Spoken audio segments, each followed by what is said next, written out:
They want to see. Yeah, especially something that well, we wanted this much. I go for this much. You know, some caveats. I would explain to them, So,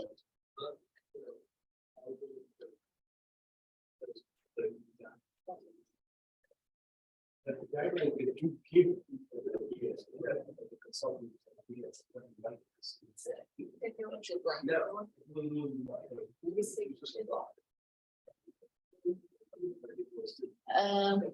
I just don't look. did you send it? That would be useful, but Don't do anything. there's sequence of Same thing. That was a chance. Right.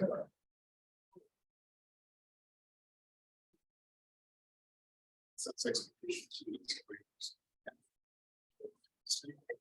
Sporting focus. We used to have some. Just put one, it's not.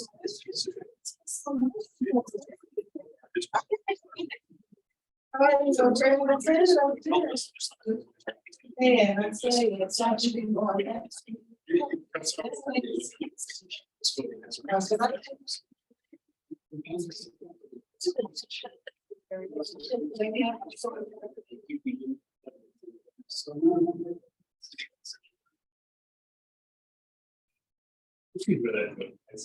Anything would be good.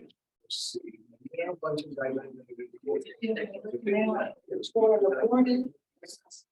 I got a small, the regular operations, the lieutenant colonel.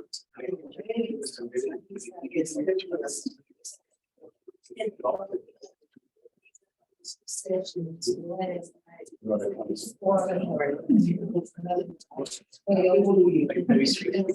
every day. Well, Monday, I went, last year, some kids took out,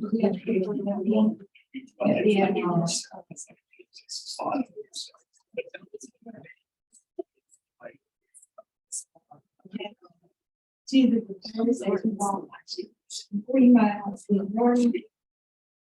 You have to break out. Yes, my family. So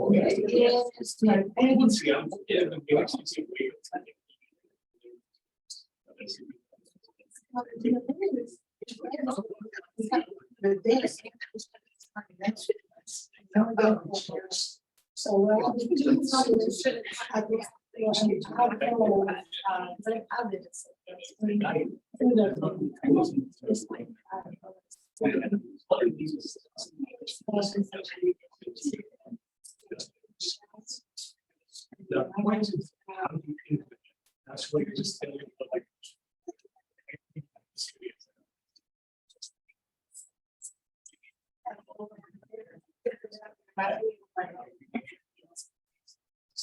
So then I'll change from the words. I get able to do that. That's it.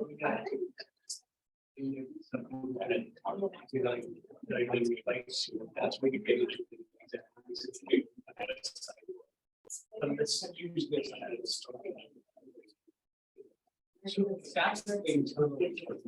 Good afternoon.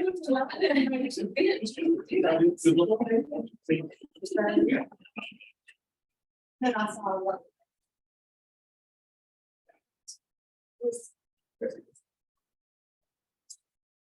Yeah. But I do that. Good, we just got.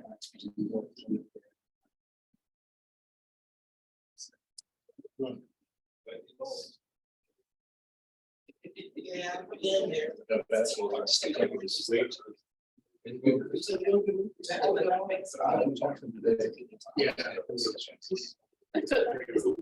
We missed, we missed. To a one.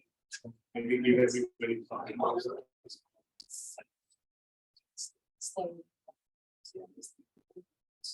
We might want to tell people online that.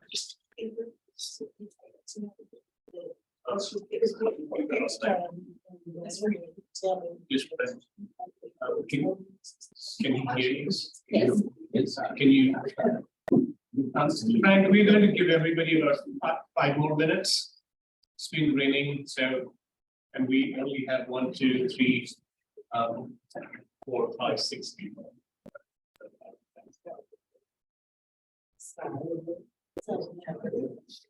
These are like the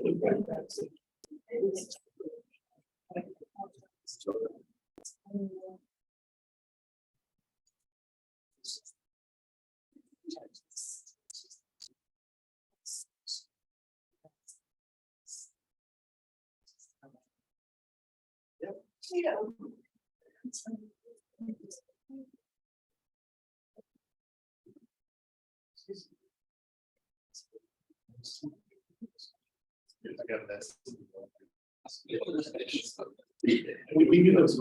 Just about one. How long we got to? So we are at all that, she's on vacation for thousand, so.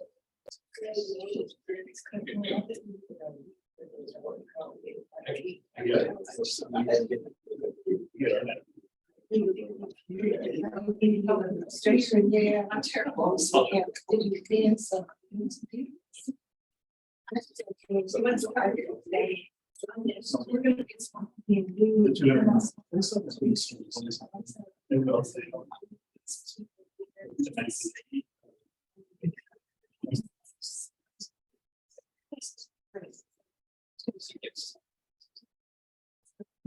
This was time was just. I don't think it's.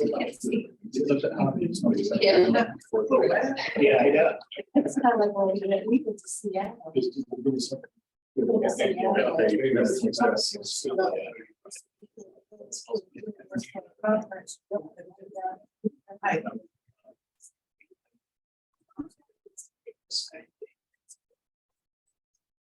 So they're like.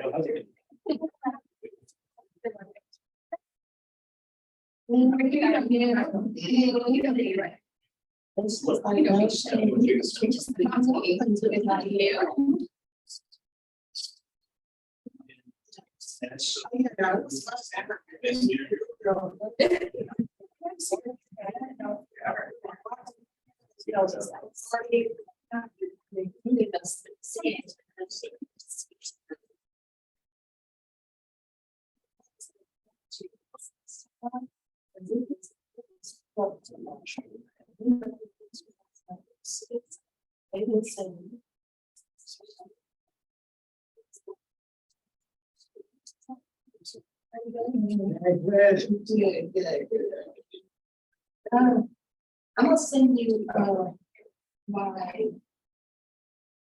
transition links.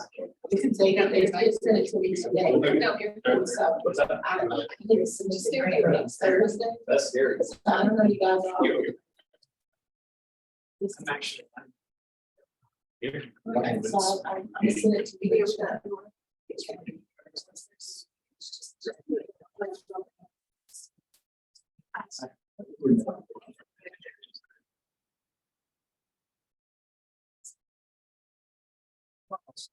Brian. We send that, so. Is there anything that you think we should do? We're gonna look at one less 4 vehicles. We're gonna take 2 water. All right. I saw you read it. Yeah.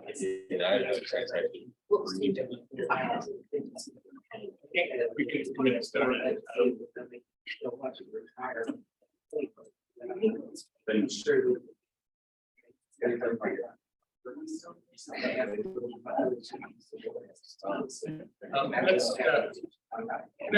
It's 2:05. Let's get started. It's a relatively short meeting, but most importantly, to begin with, Jane Dunham is out of and Amy is in a budget. So we need someone to volunteer to chair the meeting.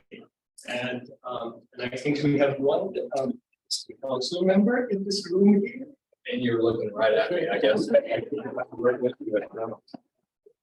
You know what it turns out when you do something.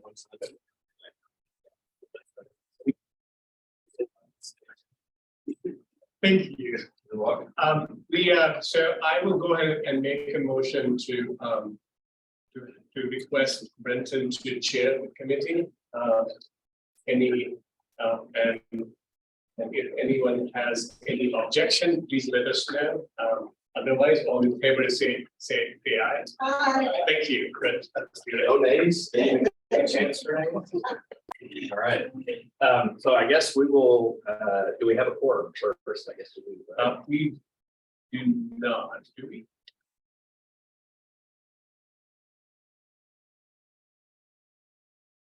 No. 5, 6, or 6. No, we do not have. So is it an Yeah. official meeting? Well, it is not an official meeting, but we can deliberate. Okay, cool. Yes. Well, then let's get started. Item number 1 on the meeting agenda today is consideration and action regarding the recommendation to the MPO Policy Board concerning approval of resolution 2023-7, support for the 2-year and 4-year payment and bridge condition performance targets for the National Highway System facilities within the Waco MPO area established by TxDOT in accordance with the requirements from the TAC. Thank you. So we made a presentation on this at the last meeting as a precursor to the opening of public comment period and also the public meetings that we held. There are a couple of things that I wanted to bring back to our attention. So there's a distinction between supporting TxDOT targets and adopting new targets. So when we say supporting, it basically means is that TxDOT sets the target, including suggested targets for the planning area of Mexico County. If we take those targets as they are presented, we adopt them. I apologize. We support them. However, if we modify the targets according to some different rule, we adopt a new set of target and then we inform TxDOT accordingly.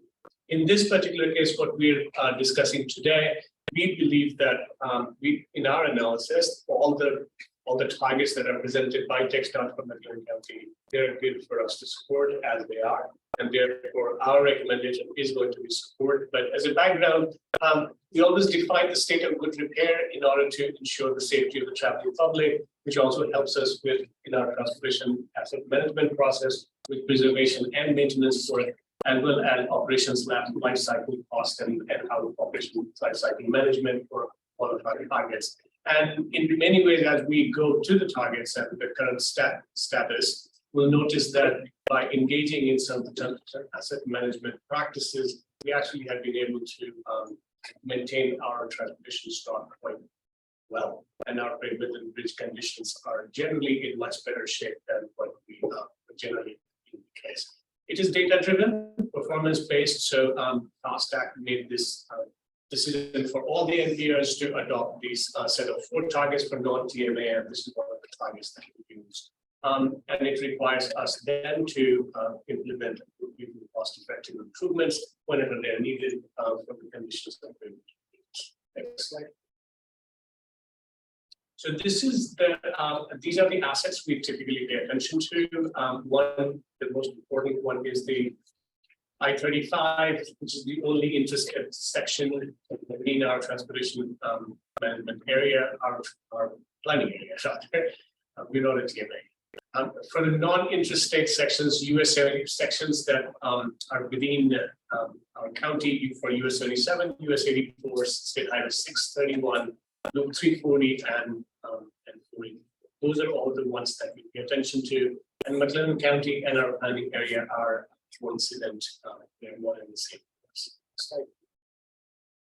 So we typically, this is for some of you who are in public works, this is exciting information that we typically measure the pavement distress, and some of you in planning is like, what?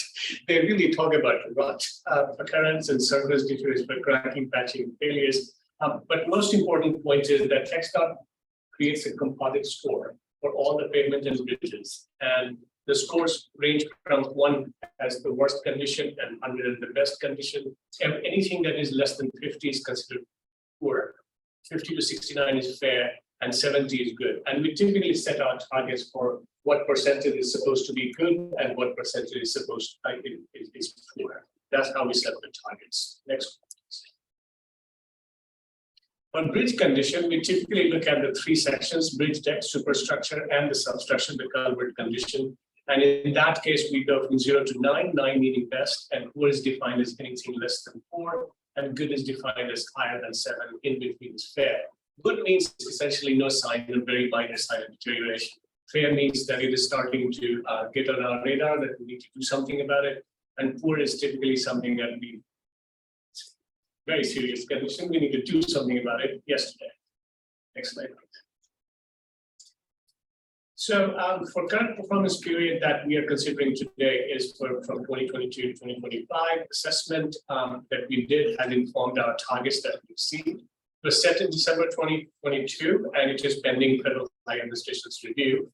And every MPO has 180 days to affirm either support or adopt new set of regional targets. Next slide. So these are the targets that we have. We summarized it in this table for highway system, that's I-35.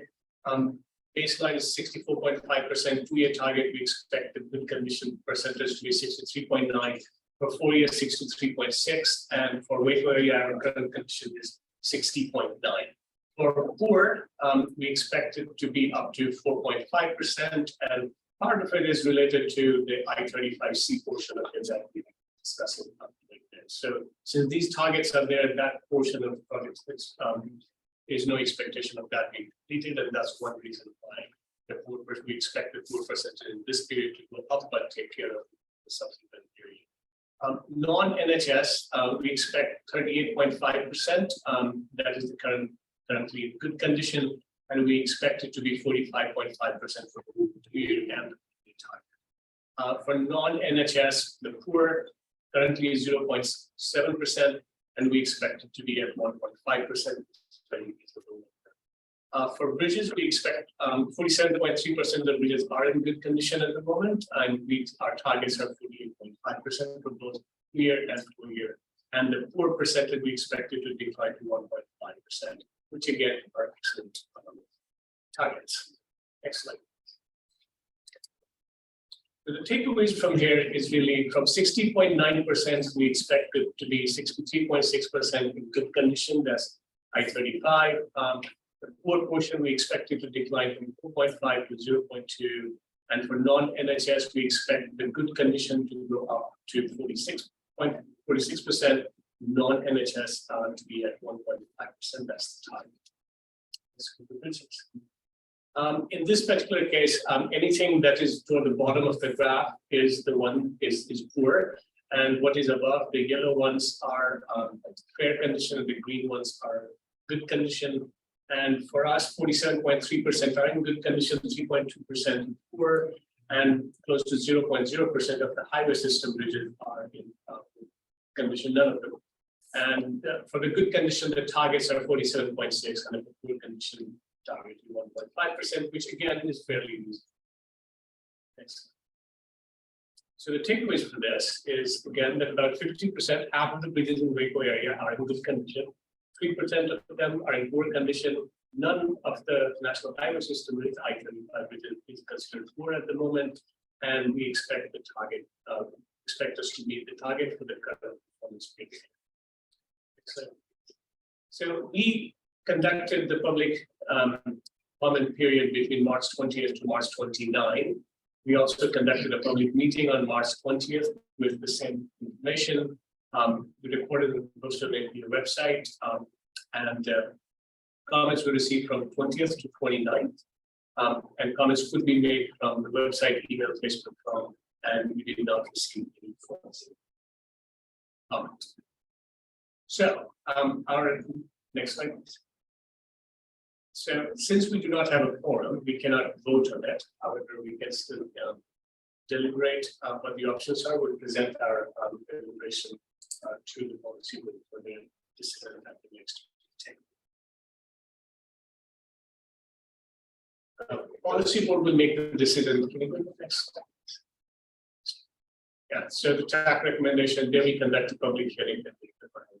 So any question, discussion of targets. So does this mean that we're not able to take action today because it has to be pushed back for a recommendation that's still going to the policy board? We will present the deliberations. I got you. So we can't make a formal recommendation. Right. These have been brought to TAC previously, correct? Yes. Before the public comment period.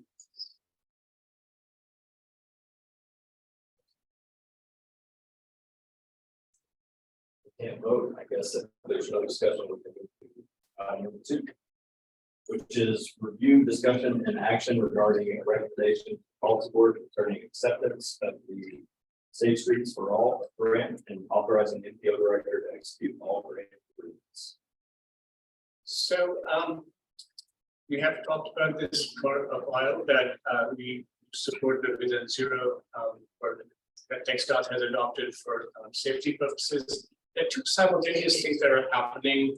One is that the TxDOT has been tasked to develop a statewide safety action plan, and then several MPOs that applied and received the grant through SS4A are developing their own comprehensive safety action plan. So at this point in time, as you're aware, we received the SS4A grant, and we plan to get moving on it. We do not have the exact timeline with the federal higher administration about when we'll be signing the contract, so that we can bring in a consultant to do most of the work related to that. So today, what we are going to do is that at the last policy board meeting, we had a guidance from the policy board that will convene a safety workshop on April 20th, and we will also convene a safety task force. So let me walk through this, and then I will also come up with our ask from the technical advisory. Next slide. So what we expect to do is on April 20th, we expect to hold 2 sessions, and this is part of the Safe Streets Protections Workshop that Farm and City nonprofit is conducting across the state for all MPOs. So we expect to hold ours on April 20th. That's the same date as the policy board meeting. And we would really like everybody from the TAC to join the workshop, because a lot of ideas at the workshop that we'll be discussing, you all are really the ones who will be implementing. Most people at the policy board level, they're more of a high level policy making decisions, but you're the ones who will be deciding what policies do we need to take. And so it's really important for every person on the TAC to be part of the workshop. We will have lunch, by the way, that day, and we're hoping that we can, if we can arrange it, we'll try and get Yaki to bring their food truck, and so here we can order them. And we'll have, so it will be at the South Waco Community Center, and that will also be our kickoff for the comprehensive safety action planning process.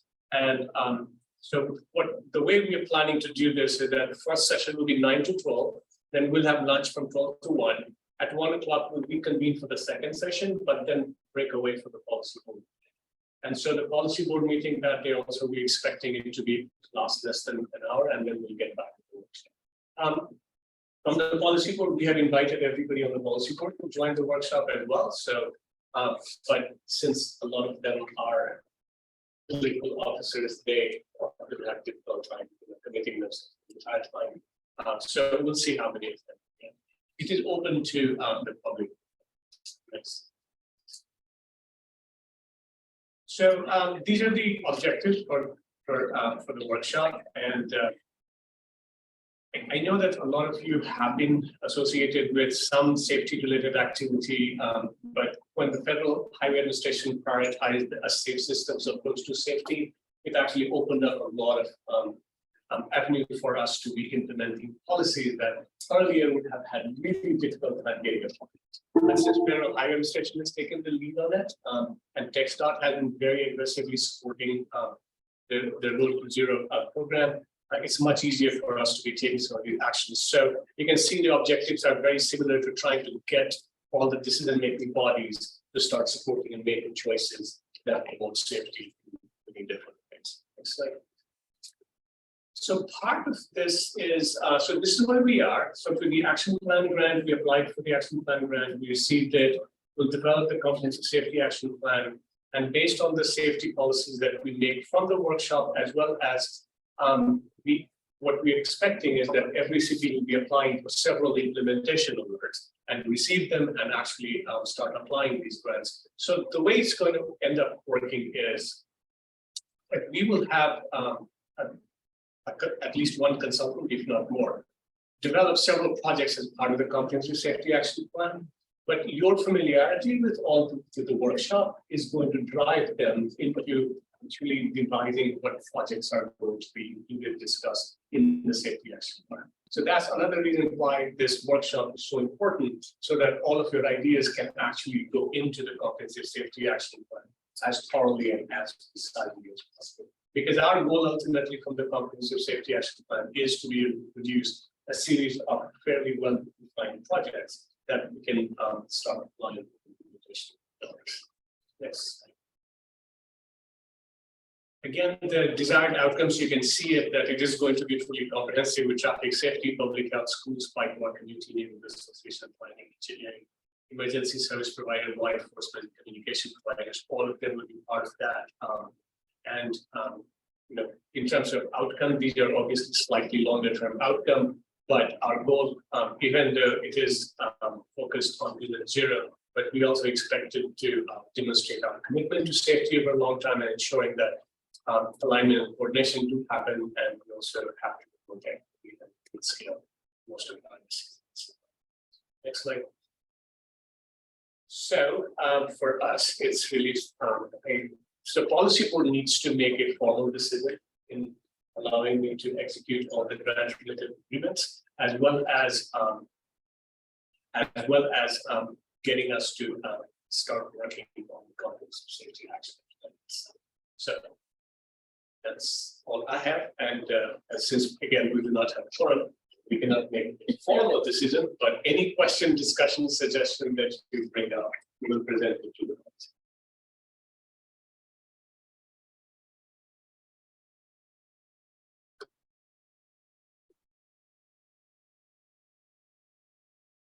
Discussion regarding the SS4A grants. Speak such a position to it that. Well, there's two options. Right. But it's no discussion. Because of our book recommendation. All right. That said, we will move on to agenda item 3, which is review and discussion regarding a charging and fueling infrastructure CFI discretionary grant program notice of funding opportunity. So this one is not an action item, and I wanted to make sure that this really important program was on everyone's radar.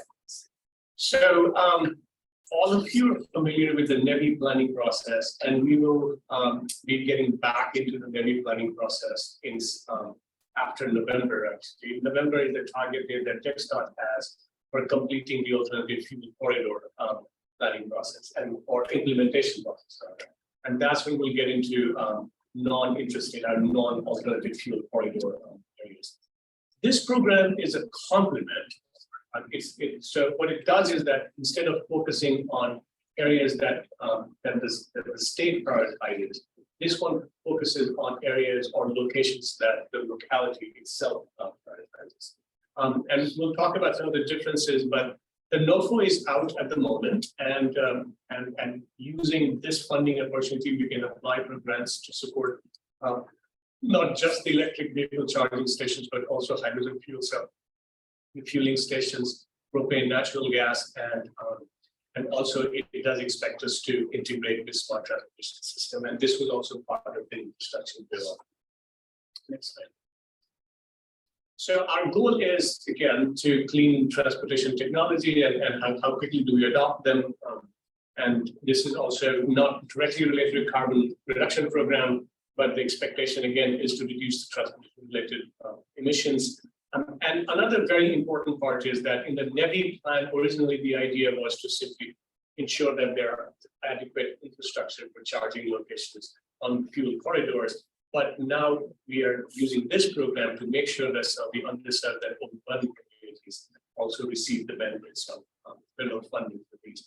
And then ultimately, one of the decision-making criteria they are using is whether there is resiliency included in part of the next slide. So here's the funding details.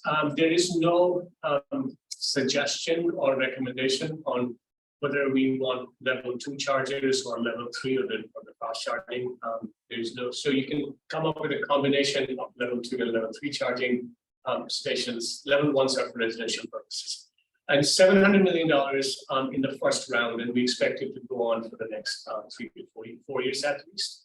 And of the 700 million, 350 are allocated for designated alternative fuel corridor, and we have a map of that. You can see for us, it's actually I-35. That's what it is. And then the rest of them are community projects, both urban and rural, and that's $350 million. And the point is that it has to be publicly accessible along roads. We can also do it in parking facilities and public buildings, schools, and parks. But the most important criteria is that it needs to be publicly accessible. So another way of thinking about it is that as long as it has a way for people to pay for charging, and people can get to it, it is not behind gated entry or key code that you require to access it. It is considered public facility. And individual awards can be anywhere between $500,000, $500,000 to $10 million. And May 30th is the deadline. My understanding is that the application process is not the simplest, but it's also not the most complicated. So I've seen far more complicated application process than this one. Let's go to the next one. Here's a difference between the two. So the NEVI plan is a formula fund. So that basically allocates a certain amount of money. And I do not recall the exact amount, but if I 1.8 million, I believe is the amount on the NEVI that's allocated to Waco MPO area. But charging and fueling infrastructure is a competitive fund, so you apply for it, and then federal government TxDOT evaluates the applications and awards the funding. It's $2.5 billion over 5 years. NEVI plan is $5 billion over 5 years. Charging fueling infrastructure is more for filling gaps from what we will not be accomplishing through the NEVI program. Whereas NEVI program is, primary focus was still to create interconnected network and DC fast charging stations. But the most important part of CFI is that a lot of our communities do not necessarily have alternative fuel corridors going through them. And it is important that we have the charging stations within our communities, and CFI is a key program for us to do that. One of the important parts that I want to bring in with this is, let's go through that and part of this. Let's go to the next slide, and then I'll bring in some of the ways that hopefully will help everyone to think through how to implement this. So these are the corridors, and you can see I-35 is mostly completed, and so the rest of them are yet to be completed, but the corridor pending is what we expect to be done by November, at which point in time NEVI planning becomes more localized and regional. Next slide. This is where we are. I-35, as I said, is our main fuel corridor. Next slide. And these are the locations. So you can see where EV charging stations currently are located. We only have 2 CNG, 1 LNG, and only 2 propane stations. And so this is the current status. And so based on this, and we're happy to, well, the slides are there, but if you want access to some of these maps, where did you? Department of Energy has these maps, so you can use them if you're applying for it to show where these locations are in relation. Next slide. And state planning map, that's not planning map, that's it. Yes, state, yes, TxDOT's planning map also has this information about. And NEVI does. Yes. These are the eligible entities: states, local governments, and transit agencies and tribal. This is the one in which it is important to note that the private entities are not directly eligible to apply for this funding.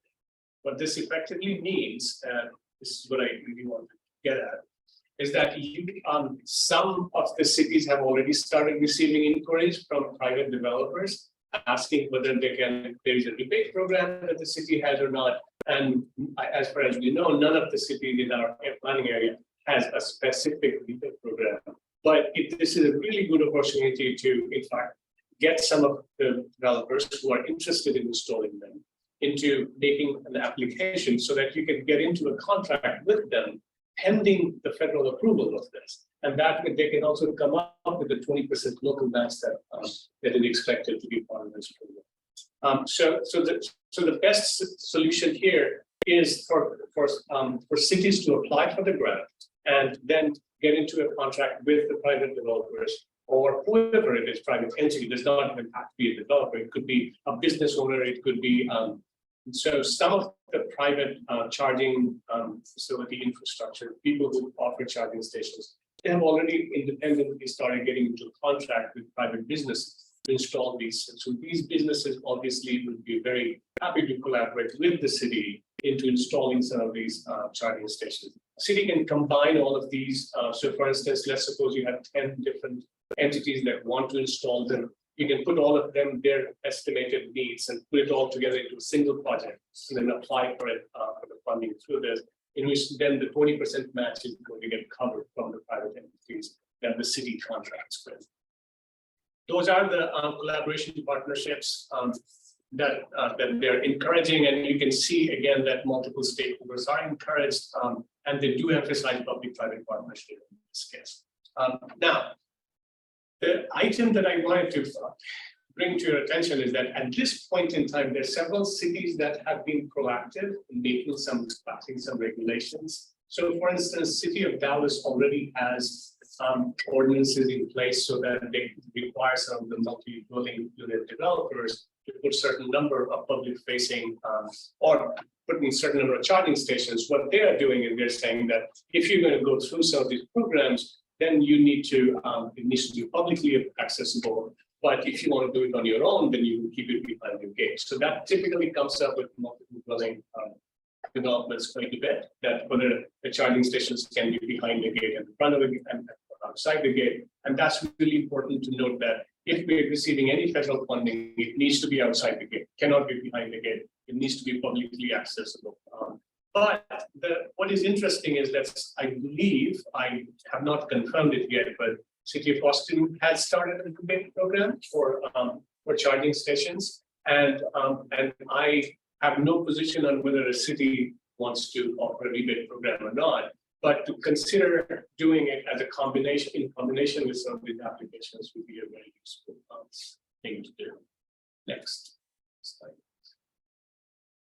So these are the selection criteria: project readiness, the impact it will have, cost effectiveness, innovation, and equity. At this point in time, let's go to the next slide. At this point in time, my recommendation would be for the cities, for this round, May 30th is too close for any of us to get into contractual obligations with private sector. So it will probably be a good idea to start thinking about some of the fleet-based charging stations that you all might need. I think most of the cities have their fleets located in the parking area that is publicly accessible. And so that may be the easiest applications to make in this round and see where we go. And then also start working to getting certain number of private developers or private entities to installing them in the next round, since this funding is going to be part of the ongoing process over the next 5 years. So what we plan to do is to have a very brief NEVI CFI plan done before the end of December, so that when NEVI comes and we have to start asking for applications and start reviewing them to make recommendations to TxDOT, we have a strategy in place. However, at this point in time, we want to be able to support you. And so what this means is the MPO will not be applying for the CFI plan. We have not been chosen because it does not make sense for us to apply for it. It makes a whole lot more sense for the cities to apply for CFI plan. And so but we are here to help in any way we can with your, we have quite a bit of knowledge and experience with the grant application process, with what all do you need to do in order to apply for it. So we're here to help and will facilitate as much as you would like us to. But largely, you do have to take the initiative, and I really hope we do, because this is a fairly useful program. And by using this can work even as part of the development strategy, part of the equity strategy, part of the sustainability strategy, whatever value cities might be putting on. CFI is a really nice way of getting to it. One of the important points related to that to consider is going to be if you need any kind of ordinance revision or adoption. So if you do, again, we're here to help. We can point to, we do look at other cities' ordinances, and we already have quite a bit of ordinances related to multi-dwelling unit that has been a major point of contention. Already available, many cities have already finalized, adopted them, so we don't have to reinvent all of it. We can take one and adapt it to local areas. So that's all I have on CFI, and there is any question right now or any question as a follow-up. We really want to see a lot of applications provided. What was the deadline? May 30th, this week. Yes. And that's one reason why I was suggesting that fleet-based applications would probably be the easiest one to take for this round. This is also a program that will be signaled. So Yes. Exactly. But will the funding be reduced or we don't know? It's the same. It's expected to be the same, about 700 million each year for the 4 years. 4 years. So my understanding, I did send an inquiry to the Federal Administration contact for the CFI, asking them directly this question about if they want. Eric and I had this discussion earlier. Do they require the contracts with private entities to be part of the application process? My understanding is for some portions, no, but for some portions, yes. But I wanted to clarify, so I sent the letter. So the moment I get a reply from them, I expect to get a reply by next week. So I'll email everybody, make sure that it will not. But for the first round, for the current year, I really think that every city has its fleet locations based in publicly accessible areas. So it will really be a good location to do that. Family centers, community centers, gyms, all the publicly owned facilities that have associated parking, these are all very good locations to do that. There are several private companies that are more than happy to get into a lease with the city to install them. So, and most of them really have a process from start to finish. So the city does not really a lot of investment into planning for the location at the site where it's so they have standardized them. So it's not as burdensome as it would have been, let's say, 2 years.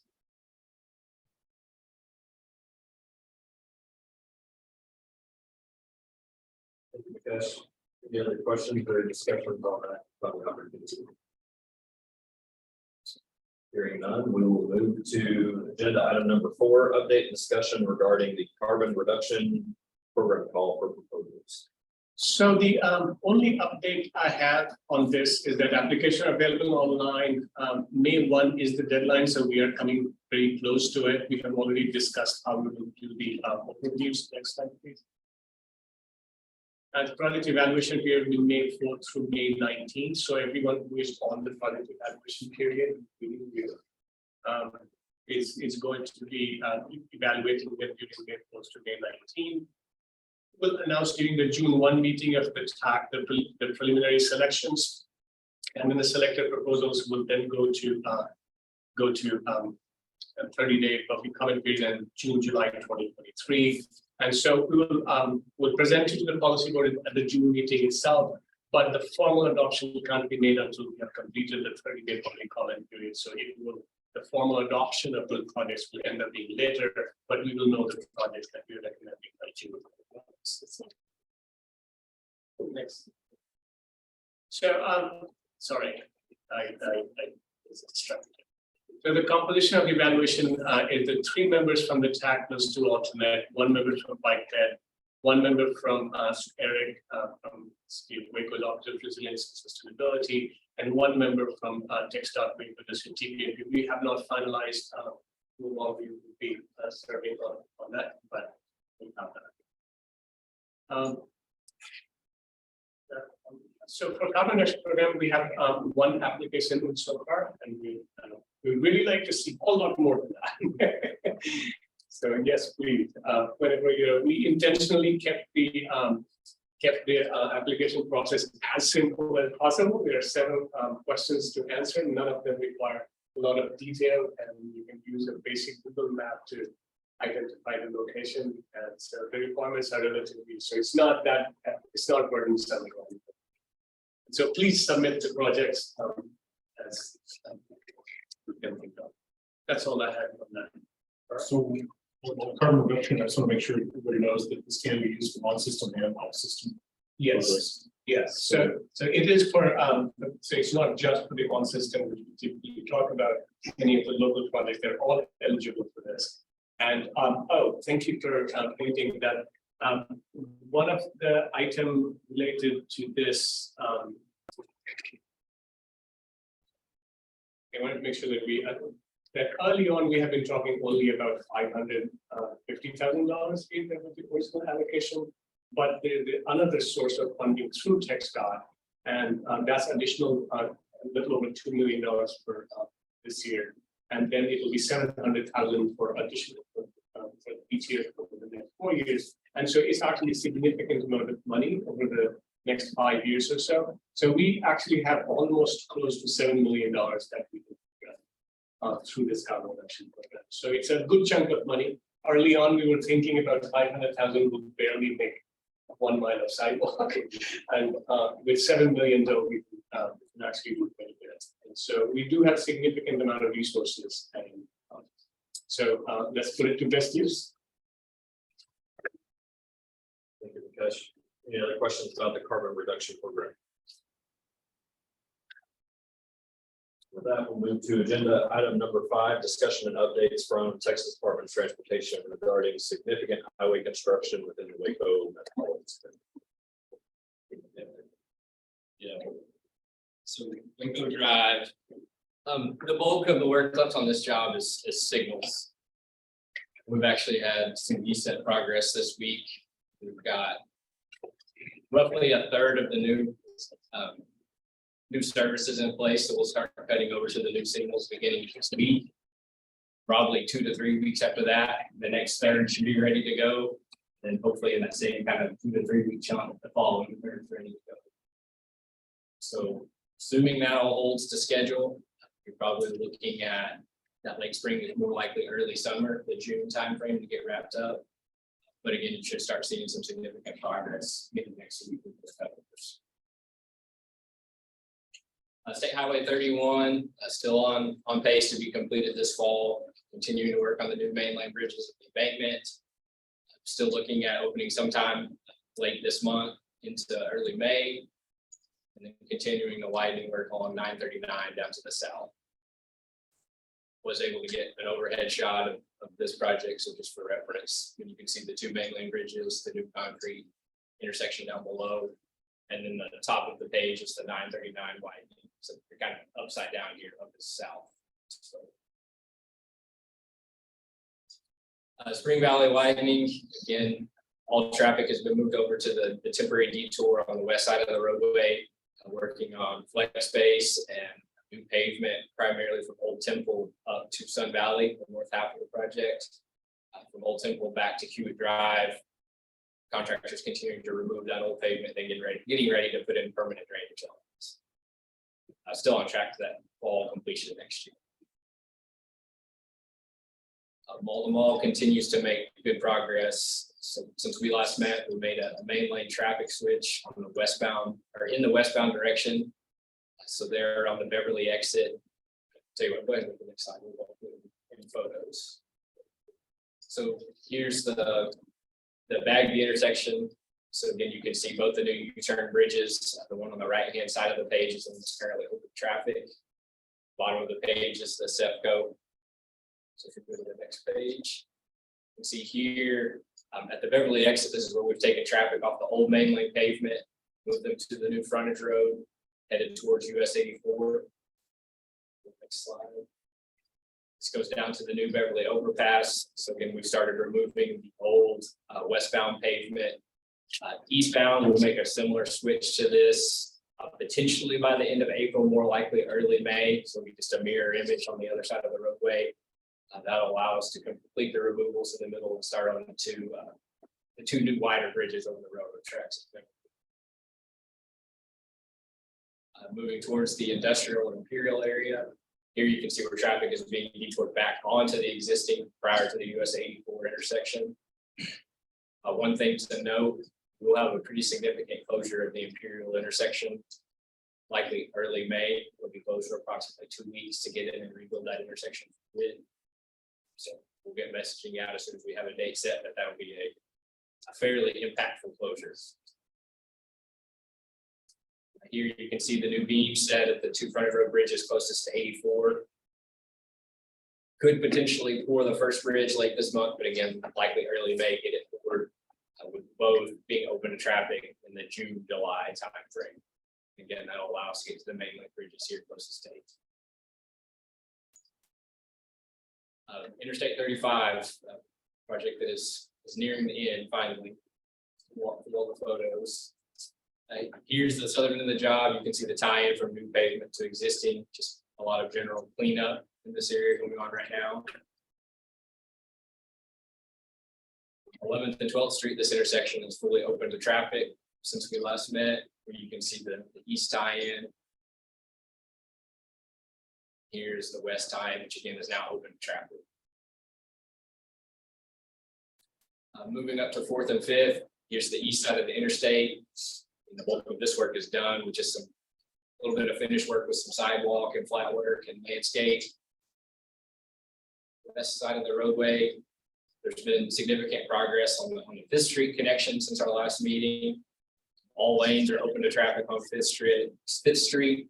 On the south side of the intersection, all sidewalk is complete. On the north side, we were scheduled for today, but sure have other plans for this. Likely early next week, we'll get that sidewalk completed in the area. Should be wrapping that area up relatively quick. Up to University Parks, again, a lot of cleanup, mainly in the medians, some of the sidewalk and flat work in this area. That'll take place over the next 2 to 3 weeks.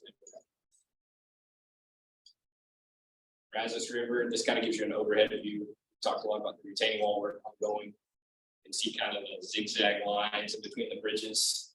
Those are the retaining walls we had to rebuild. The retaining walls themselves have been completed. There's some general cleanup. But we'll be working to get those pedestrian paths restored sometime this month.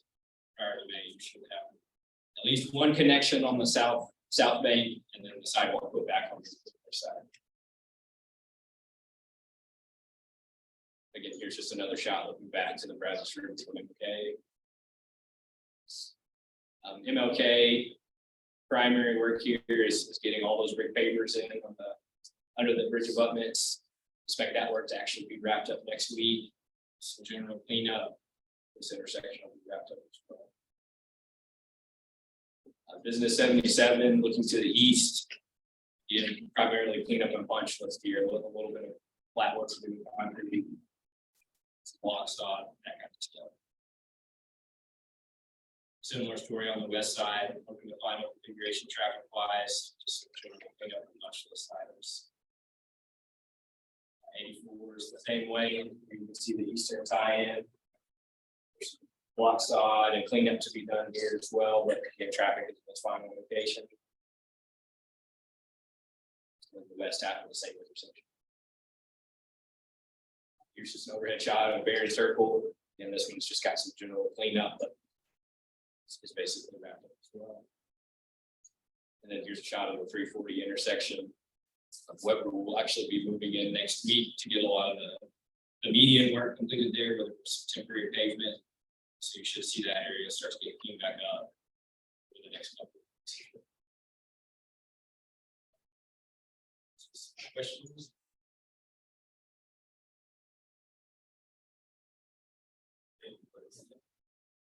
Have all the pretty photos. Yes, we need some photos.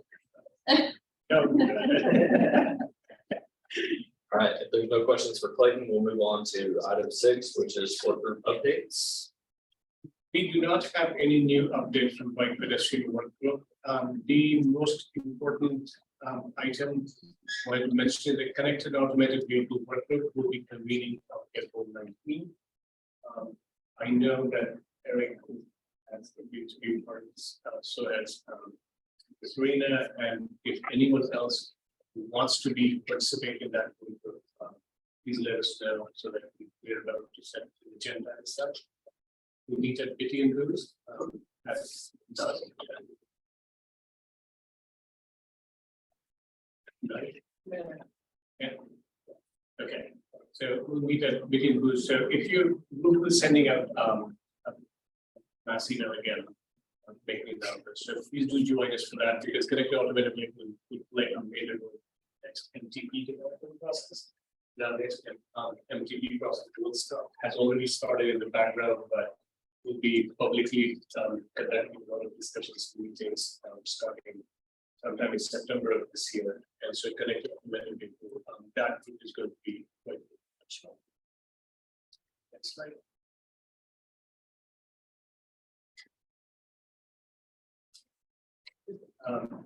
Sorry, I jumped. Yeah. Good. So Item 7, MPO monthly report. yeah, so I have two important items. One is that we'll have a new staff member beginning Monday. Yeah, so you will meet him at the next meeting, if not earlier. His name is Arthur Chambers, and you'll be so you will see a marked improvement in our GIS and data capabilities pretty quickly. The second item I had was, so some of you probably saw an email that went out yesterday. We have made finally we got around to sending out the local fund contribution letters. So a lot of you have received that email. So we would like to get started on that because the comprehensive safety fund match is going to be entirely dependent on this year's work. And the last item I had was so we actually did some experiments this month on with ChatGPT in trying to do some stuff. So we actually wrote out some ordinances and some resolutions with that because it takes us a lot of time. So every resolution you see, it takes us good minimum of 2 to 3 hours to write a resolution. So we try to figure out if ChatGPT actually helps us do that. So green sheet similarly, that each green sheet that Annette writes, it takes almost at least 3 hours to write them properly. And so we tried to do some experiment with ChatGPT, and it turns out that it got most of the facts wrong. And so, which was obviously a big problem because quite often a good bit of time that we spend on preparing these is to get all the facts right and confirm and reconfirm. But somehow we couldn't. However, we really think that whether we like it or not, it seems like it is going to be real, and we do have to figure out a way to use it in some meaningful way. You know, today there was a discussion about how these technologies end up making a difference. And I was just listening to this discussion about how when all these microwave ovens and the washing machines and refrigerators, when they were being introduced, everyone thought that will make everyone's life easier and we'll all have much more leisure time. And turns out that that is not true at all. In fact, what happened was our standards shifted. And so before we had vacuum cleaners, we would have tolerated some amount of dirt speck here and there. Now we don't. So we just changed our standard. And the result is that most of us actually end up working the same number of hours. So with ChatGPT, it's sort of the same way. Our initial thought was that maybe we can reduce some of the time we spend on doing some of the relatively more routine work that we produce for every meeting. Unfortunately, our first cut wasn't as great as we thought it was going to be. It was good at summarizing things. You know, that was one thing we thought it actually did a good job. And so even with the I think the didn't get the facts right, but in terms of summary of some of the programs, what you would say? Like we used it primarily. The first try was with the CFI grant because we figured there's not a lot of stuff out there yet on it, so it ought to get it close to right. And so it did the summary was pretty good, and like criteria was good, stuff like that was good. But what confused it was that it's a program like the funding part of it was totally off because it had the grant program is over 4 years, right? 4 or 5, I can't remember now. Lost it. But the initial NOFO is just for the first 2. It totally confused it. So, you know, fact check. That was easy to fix, but anyway, it was stuff like that. So you just have to be careful how you use it. Yeah, but it seems like, in some ways, it will not make sense to be completely opposed to it, and it seems like there's a lot of resistance, especially in governments. But my opinion on this is, and I'm happy to hear any other thought, is we tried it, and it seems like as it makes progress, we might actually be able to use it in some meaningful way, so that some of the routine work at least could be done a little more efficiently. One of the things I am considering is that if we were to use any of the ChatGPT generated content that we're presenting here, at the very minimum, we need to say that this was generated using ChatGPT. We'll of course verify all of that, everything before we present anything. But that's our initial cut on it, and we were curious to see if anybody had any thought, or if you had tried it and what your experience was, and so that we could adopt it, because in some way it's there, it's going to get used in some form or the other. So the question is, how do we want to use it? And then that to me is the real question. In our discussion, we were like, this is a great use for it because you're gonna fact check it anyway. So it's not gonna get misused. So it's a good application, actually. I noticed one of the things I tried was to write out some of the city council resolutions, and it actually is pretty good at that. And primarily because there are millions of city council resolutions that it can dig from. And so it did a pretty good job. I asked it to write a city council resolution for adopting new macro street design guidelines. And it came up with a very nice little resolution for the city council. And very quickly, it took about even a minute for it to do that. And I looked at it, and it was, in many ways, it was actually, in many ways, it was, factually correct, grammatically correct, there was still a problem.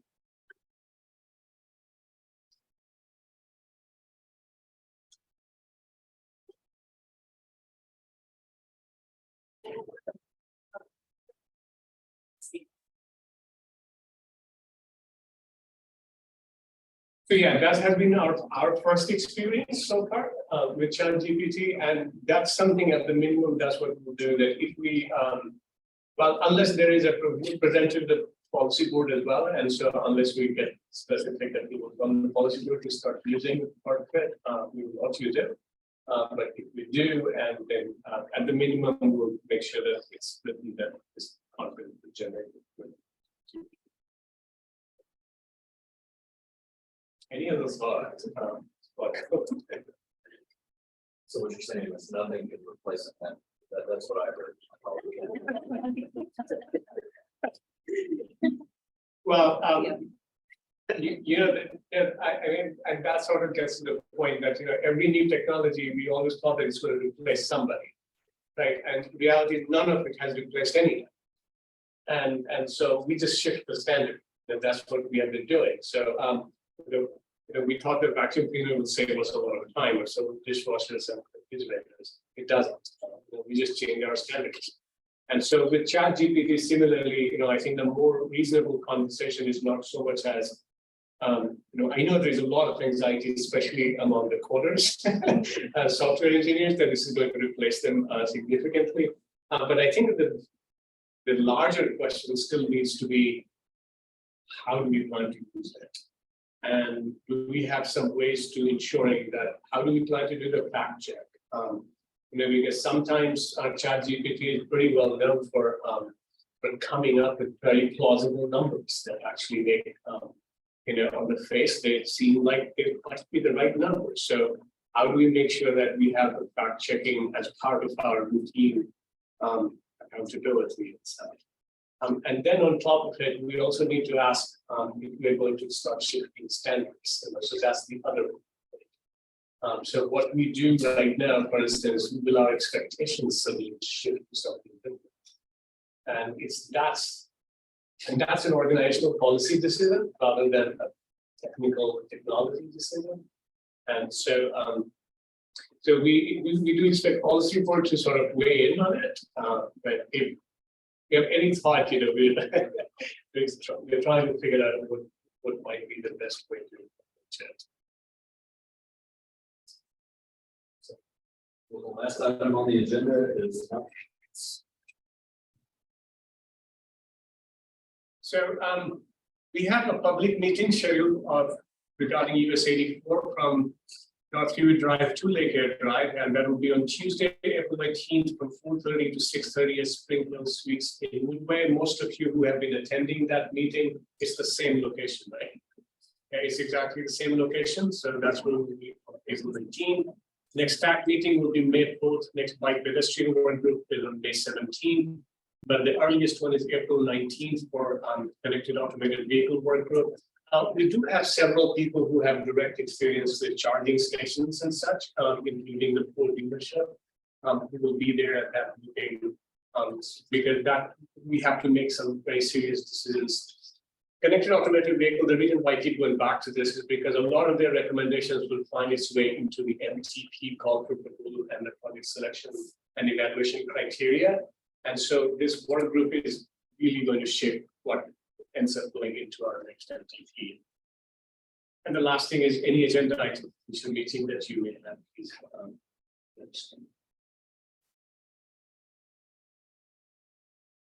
That's good. The request for future agenda items. Hearing none, I guess we will end the meeting at 3:02 p.m. Thank you.